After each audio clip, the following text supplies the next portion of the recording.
Assalamualaikum warahmatullahi wabarakatuh.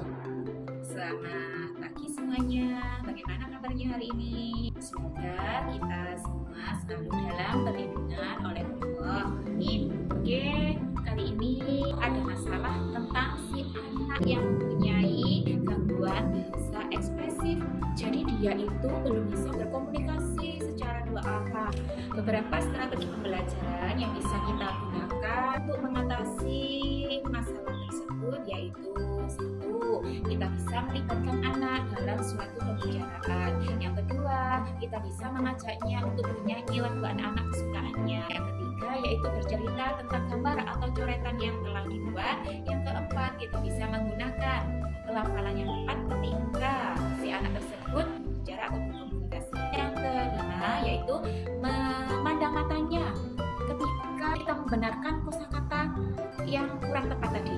Misalkan kata "jak mau", kita tanya dulu, "jak mau itu apa?" "Tidak mau." "Iya." Misalkan dia mengangguk, ya tadi kita memintanya, "Coba tirukan Bu Guru." "Ayo." "Tidak." Misalkan dia masih "jak", kita berikan secara perlahan, secara bertahap. Misalkan suku kata pertama dulu kurang tepat lagi, ya kita ulangi lagi sementara bersuku kata.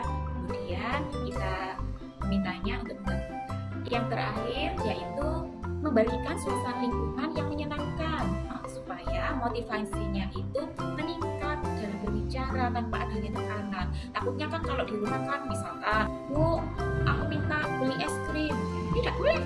Nah kan orang tuanya tanpa menjelaskan sebabnya kenapa tidak boleh. Sebenarnya kan misalkan ada sedang flu, bisa kita beri penjelasan dulu, "Tidak boleh nak, sementara masih flu, nanti kalau sudah sembuh boleh." Misalkan tidak ada penjelasan, jadi dia tuh merasa tertekan, kasihan, jadi mau mengutarakan pendapat itu dia tidak berani, jadi malu, minder, jadi percaya dirinya tidak muncul. Beberapa metode pembelajaran yang bisa digunakan untuk mengatasi anak tersebut: pertama, kita bisa menggunakan metode tanya jawab. Yang kedua, kita bisa menggunakan dengan metode bernyanyi. Yang ketiga, kita bisa dengan menggunakan metode bercerita. Yang keempat, kita bisa menggunakan metode bicara-cakap. Kemudian yang kelima, kita bisa menggunakan metode penugasan. Yang terakhir, kita bisa menggunakan metode yang paling menarik buat anak-anak. Apa ya itu ya? Iya betul, metode karya bisa. Yang pertama, metode tanya jawab. Kita bisa melibatkan anak tersebut dalam pembicaraan. Gimana maksudnya? Ya misalnya dalam kegiatan bercerita. Nah, kita bisa melibatkan anak tersebut. Misalkan gini, "Bu Guru mau bercerita, mau nggak anak-anak mendengarkan?" Misalkan semuanya mau, Bu Guru. Kemudian kita bisa menanyakan si anak tersebut, "Mau nggak mendengarkan cerita dari Bu Guru?" Bu Guru punya cerita bagus banget gambarnya, insya Allah dia mau. Meskipun dengan ragu, kita memintanya untuk menjawab iya atau tidak.